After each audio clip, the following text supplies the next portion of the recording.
जब कांग्रेस की सत्ता थी तब तो ये सवाल पूछते थे। तो आज इनसे सवाल यदि यदि जनता पूछ रही है, राजनीतिक दल पूछ रहा है, तो इनकी तिलमिलाहट किस बात की? भाई आप भी तो कांग्रेस के ऊपर आरोप लगाते थे कि सीमा की रक्षा किसके पास है? गृह मंत्रालय के पास है। यदि उनसे नहीं संभलता तो गद्दी छोड़ देनी चाहिए। तो मैं भी कह रहा हूं अमित शाह जी, यदि आपसे नहीं संभल रहा है और इतनी बड़ी चूक, आपको 1 मिनट नहीं रहना चाहिए, 1 सेकंड नहीं रहना चाहिए, पल भर नहीं रहना चाहिए, क्योंकि आपके ही टाइम में हमला हुआ है। मैं भी देशभक्त हूं, जरूरत पड़ेगी तो मोदी जाए ना जाए, लेकिन ये सीना ठोक के बोलता हूं कि मैं जरूर सरहद पे जाने की इस उम्र में भी हौसला रखता हूं। इस समय में देश के प्रधानमंत्री, गृह मंत्री को क्या करना चाहिए पाकिस्तानियों के साथ, आतंकियों के साथ? आतंकवादियों को तो देखते ही भून देना चाहिए, लेकिन मैं कहूंगा कि आतंकवादियों को पकड़ के पूछताछ करनी चाहिए। जीत होगी नेहा सिंह राठौर की, उसने कोई ऐसा लफ्ज नहीं कहा है, उसने सिर्फ सरकार से सवाल पूछे हैं, और ये देश के हर नागरिक का ये काम है, देश की मीडिया का। लेकिन देश की जो मीडिया, अडानी और गौतम अडानी की जो मीडिया है, वो सरकार की चाटुकारिता करने पे विश्वास रखती है। और मीडिया है कहां? वो दलाल हैं, सरकार की दलाली करते हैं। तो जो सवाल मीडिया को करना चाहिए, अगर एक गायिका ने कर दिया तो कौन सा बुरा किया? और देश के हर नागरिक को यह सवाल करना चाहिए कि सुरक्षा व्यवस्था की जो आप दुहाई देते थे, डॉलर के मुकाबले रुपए की जो दुहाई देते थे, महंगाई की दुहाई देते थे, पेट्रोल की दुहाई देते थे, स्विच बैंक में काले धन की दुहाई देते थे, बेरोजगारी की दुहाई देते थे, इन सब मुद्दों के ऊपर नरेंद्र मोदी कितने आप सक्सेस हुए हैं, ये उनको जवाब देना चाहिए। नरेंद्र मोदी के अंदर 56 इंच की बात करता है ना, तो मैंने कहा कि उसी टाइम 22 तारीख को हमला हुआ है, और 22 तारीख को ही पाकिस्तान के ऊपर सीधा हमला करना चाहिए था। जितनी भी हमारी जमीन कब्जा की हुई है जम्मू कश्मीर में, आतंकियों का हमला होता है तो वो राजनीतिकरण क्यों होता है? आतंकी हमला होता है तो नरेंद्र मोदी जी को, पूरे भारतीय जनता पार्टी को वोट की याद क्यों आती है भाई? और उससे फायदा किसको होता है? भारतीय जनता पार्टी को होता है। आपने देखा होगा पुलवामा हमला हुआ, नरेंद्र मोदी जी अगले दिन भाषण में वोट मांग रहे हैं, पूरा देश अपनी प्रोग्राम कैंसिल कर रहा है, लेकिन भारतीय जनता पार्टी रैलियां कर रही है। अभी भी जो आपको 22 तारीख को हुआ है, तो 24 तारीख को बिहार के अंदर मधुबनी में नरेंद्र मोदी जी उस पर भाषण दे रहे हैं। तो सवाल ये उठता है कि आप इसको आतंकी हमला कहें या क्या कहें, मैं तो ये नहीं जानता, लेकिन जिस तरीके से आतंकी हमला होता है, इसकी तो घोर निंदा सारा देश करता है, पूरी दुनिया करती है। लेकिन इसका राजनीतिक लाभ लेने का भारतीय जनता पार्टी पूरा प्रयास करता है, ऐसा क्यों? आप एक विशेष पार्टी पे आरोप लगा रहे हैं, ऐसा नहीं लग रहा है? ये आरोप नहीं, ये सत्य है, और सत्य बड़ा कड़वा होता है। अभी यही सवाल नेहा सिंह राठौर ने पूछा सरकार से, तो उसके ऊपर एफआईआर दर्ज कर दी गई। तो सरकार को सत्य आलोचना बर्दाश्त नहीं है। लेकिन नेहा सिंह राठौर पे सवाल ये भी जनता उठा रही है, पार्टी के लोग उठा रहे हैं कि सिर्फ एक विशेष पार्टी पे टिप्पा टिप्पणी करते हैं और उनपे अपनी लोक गायिका अरे के भाई सुनिए, सत्ता में जो रहता है सवाल उसी से किए जाते हैं। बंगाल में भी तो सत्ता है। तो बंगाल में क्या उससे सवाल नहीं किए जाते हैं? वहां पे जो 200 आदमी को जो अरेस्ट किया है, वो तो बोलते हैं मुझे बंगला आता ही नहीं, तो वहां पे वो झुनझुना बजाने गए थे। सीधा सिस्टम है, बिहार में चुनाव है, बंगाल में चुनाव है, वो जीतना है भाजपा को। उसके लिए सबसे बड़ा धर्म है देश प्रेम। आपको डर नहीं लगता है जिस तरह से आप विशेष पार्टी पे इस तरह की बातें कर रहे हैं कि भाजपा को फायदा है इस तरह की मामला को लेकर? इसमें डरने की क्या बात है? एफआईआर हो सकता है तो उससे क्या हो जाएगा? फांसी पे चढ़ा दे। अगर हर आदमी सत्य से परे भागेगा तो दुनिया टिकेगी क्या? जब मोदी जी जुमले छोड़ते हैं तो ये उनको सोचना चाहिए कि मैं क्या बोल रहा हूं। जब कांग्रेस की सत्ता थी तब तो ये सवाल पूछते थे। तो आज इनसे सवाल यदि यदि जनता पूछ रही है, राजनीतिक दल पूछ रहा है, तो इनकी तिलमिलाहट किस बात की?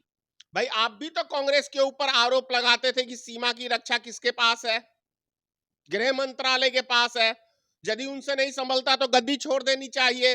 तो मैं भी कह रहा हूं अमित शाह जी, यदि आपसे नहीं संभल रहा है और इतनी बड़ी चूक, आपको 1 मिनट नहीं रहना चाहिए, 1 सेकंड नहीं रहना चाहिए, पल भर नहीं रहना चाहिए, क्योंकि आपके ही टाइम में हमला हुआ है, आपके ही टाइम में पुलवामा हमला हुआ है, किसी दूसरे की सरकार में नहीं हुआ। यदि आप सीमा की सुरक्षा नहीं कर सकते हैं तो आपको वहां बने रहने का कोई राइट नहीं बनता है।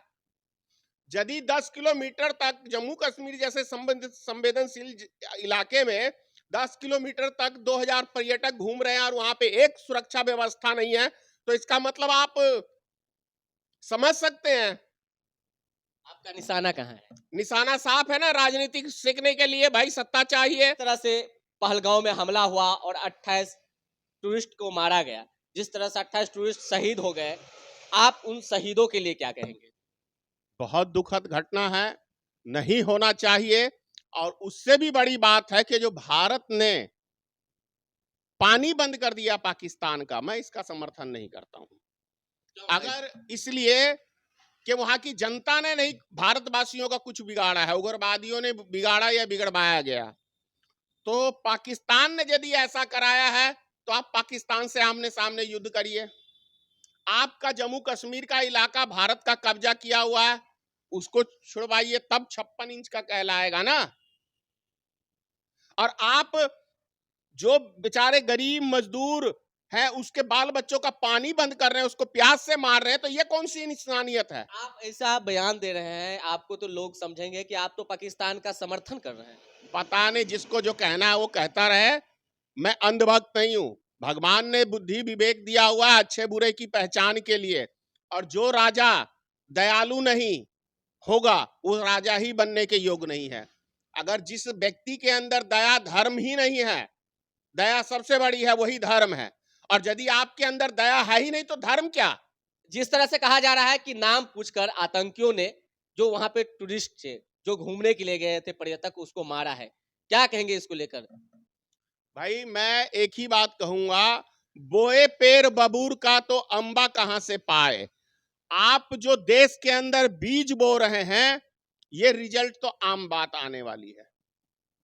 लेकिन एक देश हित में आपको बात करनी चाहिए। आप मैंने कौन सा राष्ट्र विरोधी बात कर दिया है? कमेंट ऐसा आएगा आप पे। भैया मैंने कौन सा ऐसा, मैं भी देशभक्त हूँ। जरूरत पड़ेगी तो मोदी जाए ना जाए, लेकिन ये सीना ठोक के बोलता हूँ कि मैं जरूर सरहद पे जाने की इस उम्र में भी हौसला रखता हूँ। इस समय में देश के प्रधानमंत्री, गृह मंत्री को क्या करना चाहिए पाकिस्तानियों के साथ, आतंकियों के साथ? आतंकवादियों को तो देखते ही भून देना चाहिए, लेकिन मैं कहूंगा कि आतंकवादियों को पकड़ के पूछताछ करनी चाहिए। जैसे पुलवामा हमले में जो आज तक उसका कोई सुराग पता लगा पाई भारतीय जनता पार्टी की सरकार? क्यों? क्यों? अरे भाई देविंदर सिंह को पकड़ा 2 उग्रवादियों के साथ, वो कहां गया देविंदर सिंह? लेकिन जिस तरह से लोक गायिका नेहा सिंह राठौर पे एफआईआर कर दिया गया है, एक एफआईआर नहीं, कई एफआईआर में किसी बहुत तरह के इसे धारा लगाया गया है, जिससे काफी ज्यादा वो परेशान है। क्या उचित है? सच्चाई की जीत होती है, उसकी जीत होगी नेहा सिंह राठौर की। उसने कोई ऐसा लफ्ज नहीं कहा है, उसने सिर्फ सरकार से सवाल पूछे हैं, और ये देश के हर नागरिक का ये काम है, देश की मीडिया का। लेकिन देश की जो मीडिया है, नरेंद्र अडानी और गौतम अडानी की जो मीडिया है, वो सरकार की चाटुकारिता करने पे विश्वास रखती है। वो मीडिया है कहां? वो दलाल हैं, सरकार की दलाली करते हैं। तो जो सवाल मीडिया को करना चाहिए, अगर एक गायिका ने कर दिया तो कौन सा बुरा किया? और देश के हर नागरिक को यह सवाल करना चाहिए कि सुरक्षा व्यवस्था की जो आप दुहाई देते थे, डॉलर के मुकाबले रुपए की जो दुहाई देते थे, महंगाई की दुहाई देते थे, पेट्रोल की दुहाई देते थे, स्विच बैंक में काले धन की दुहाई देते थे, बेरोजगारी की दुहाई देते थे, इन सब मुद्दों के ऊपर नरेंद्र मोदी कितने आप सक्सेस हुए हैं, ये उनको जवाब देना चाहिए। कमेंट ये भी नेहा सिंह राठौर के वीडियो पे आ रहा है कि कहीं ना कहीं पाकिस्तान में वीडियो चलाने के लिए, व्यू बटोरने के लिए वो इस तरह की बातें कर रही है। ये पहला नेहा सिंह राठौर का वीडियो नहीं है, हजारों वीडियो है उसके भी, और हर वीडियो लोग देखता है। और हम तो पसंद करते हैं नेहा सिंह राठौर को, और मैं क्या पूरा देश पसंद करता है नेहा सिंह राठौर जब सवाल उठाती है तो। मुझे लेकिन दुख के खबर ये भी है, आप एक पार्टी के अध्यक्ष हैं और जिस तरह से राजनीतिक में लगभग कई वर्ष आपने दिया है, जिस तरह से देश में पर्यटकों को शहीद कर दिया गया है, इस समय क्या करनी चाहिए? मेरे हिसाब से अगर नरेंद्र मोदी के अंदर 56 इंच की बात करता है ना, तो मैंने कहा कि उसी टाइम 22 तारीख को हमला हुआ है और 22 तारीख को ही पाकिस्तान के ऊपर सीधा हमला करना चाहिए था। जितनी भी हमारी जमीन कब्जा की हुई है जम्मू कश्मीर में, जो आजाद कश्मीर है, मतलब गुलाम कश्मीर हम लोग के हिसाब से, उसको आजाद करा ले नरेंद्र मोदी, तो समझूंगा वाकई में यार कुछ है दम बंदे में। लेकिन अजीब सवाल है, अजीब बात है कि उस समय सेना कहाँ थी? 10 किलोमीटर अंदर घुसकर पर्यटकों को मार दिया जाता है। कितनी बहन की मांग की सिंदूरें मिट गई, कितनी माँ के बेटा चल गए दुनिया से। 300 किलो आरडीएक्स कहां से आया? 300 किलो आरडीएक्स कहां से आया पुलवामा हमला में? और वो डायरेक्ट सेना की गाड़ी में जाके ठोक दिया। कैसे ठोक दिया, कैसे ठुकवाया? जब सेना ने हेलीकॉप्टर मांगा तो हेलीकॉप्टर क्यों नहीं दिया गया? अच्छा, इस वक्त देश में हिंदू मुस्लिम करनी चाहिए पहलगांव मामला को लेकर, या फिर पाकिस्तानियों को, आतंकियों को करारा जवाब देनी चाहिए? पाकिस्तान सरकार को सीधा एक चेतावनी दे कि जो यदि अगर वाकई में आपने कराया नहीं है और पाकिस्तान ने कराया है और पाकिस्तान में उग्रवादी बैठे हुए हैं, तो उसे 24 घंटे का अल्टीमेटम देना चाहिए कि वो व्यक्ति हमारे हवाले कर दो, नहीं तो अगले दिन युद्ध के लिए तैयार रहो। क्या दिक्कत? मतलब इतनी बड़ी चेतावनी दे? हाँ, इतनी बड़ी चेतावनी दे। और यदि नहीं आपने से 28 पर्यटकों की जान चली गई, किन्हीं का बेटा उजड़ गया, किन्हीं का पति, किन्हीं की बहन, अरे भाई, एक क्या लड़की क्या उनको न्याय मिल पाएगा? तो 7 दिन पहले ही उसकी शादी हुई थी, हनीमून मनाने गई हुई थी, वो सोचो ना। और उसके सामने में उसके घर वाले को गोली मार दिया, तो ये कितनी बड़ी बात है। क्या लगता है उसको न्याय मिल पाएगी? तेरी यार, पति ला के कोई दे देगा दुनिया में क्या? कोई माई का लाल उसको न्याय नहीं दे सकता।